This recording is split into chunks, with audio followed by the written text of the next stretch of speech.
سوائے ابلیس کے جہاں میں سبھی تو خوشیاں منا رہے ہیں. ہم کہتے ہیں رکو ذرا صبر کرو. 12 ربیع الاول سے بھی 2 مہینے پہلے 10 محرم کا ایک دن آیا تھا. ایک گھر سے مجلس میں آہو بکا کی آوازیں آ رہی تھیں اور لوگ اہل البیت پہ کیے ہوئے ظلم کو یاد کر کے رو رہے تھے. اور دوسرے گھر میں کچھ بھی نہیں ہو رہا تھا. اس وقت یہ جو دوسرے والا گھر ہے نا، یہ تمہارا بریلویوں کا گھر تھا اور وہ شیعہ کا گھر تھا. اب بتاؤ اہل بیت کے عاشق شیعہ ہوئے یا بریلوی ہوئے؟ کہتے ہیں نہیں اس کا یہ مطلب تو نہیں کہ ہم اس سے کوئی بغض رکھتے ہیں. یہ ثابت نہیں ہے. تو سرکار او بھی ثابت نہیں ہے. داڑھ تھلے ہاں یہ داڑھ سے کہتے ہیں. ناظرین، انجینئر صاحب نے ایک اصول وضع کرتے ہوئے کہا کہ میلاد النبی صلی اللہ علیہ وسلم وہی منائے جس نے 2 مہینے پہلے غم حسین منایا ہے. تو انجینئر صاحب الزامی جواب مجھ سے علمی انداز میں لے لیں.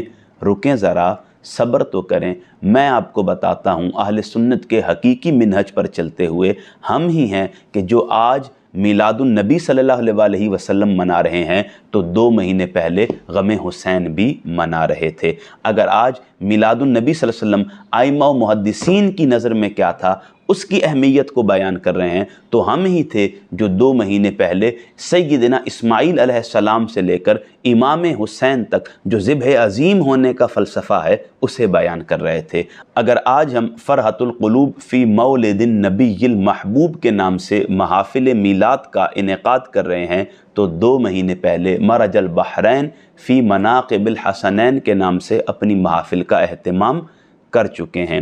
اگر آج ہم قرون اولا اور اس کے مابعد ادوار کے اہل اسلام کے معمولات میلاد کو بیان کر رہے ہیں تو آج سے 2 مہینہ قبل ہم ذکر شہادت امام حسین کے حقیقی فلسفہ کو بھی بیان کر چکے ہیں. ناظرین، یہ تو الزامی جواب تھا جسے میں نے علمی انداز میں بیان کیا. بہرطور یہ کتاب میلاد النبی صلی اللہ علیہ وسلم جسے ڈاکٹر طاہر القادری صاحب نے تالیف کیا انجینئر صاحب کی یوٹیوب پر پیدائش سے پہلے، یہ کتاب محض ایک کتاب نہیں ہے بلکہ یہ انسائکلوپیڈیا ہے.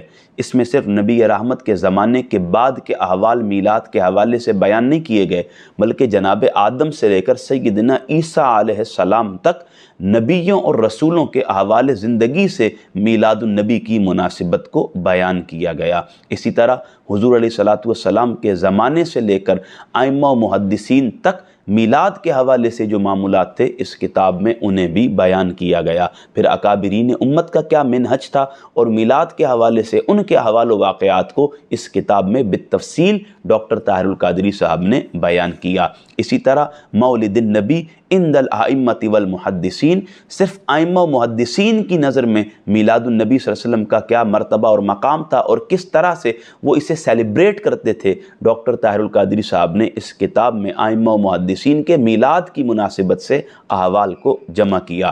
اسی طرح فرحت القلوب فی مولد النبی المحبوب، نبی رحمت سرور عالم صلی اللہ علیہ وسلم کے میلاد پاک کی مناسبت سے احادیث کو ڈاکٹر طاہر القادری نے اس کتاب میں جمع کیا. اسی طرح معمولات میلاد قرون اولا اور اس کے مابعد اہل اسلام کے جو معاملات تھے میلاد النبی صلی اللہ علیہ وسلم کے حوالے سے ڈاکٹر طاہر القادری صاحب نے اس کتاب میں انہیں بالتفصیل بسند معتبر بیان کیا.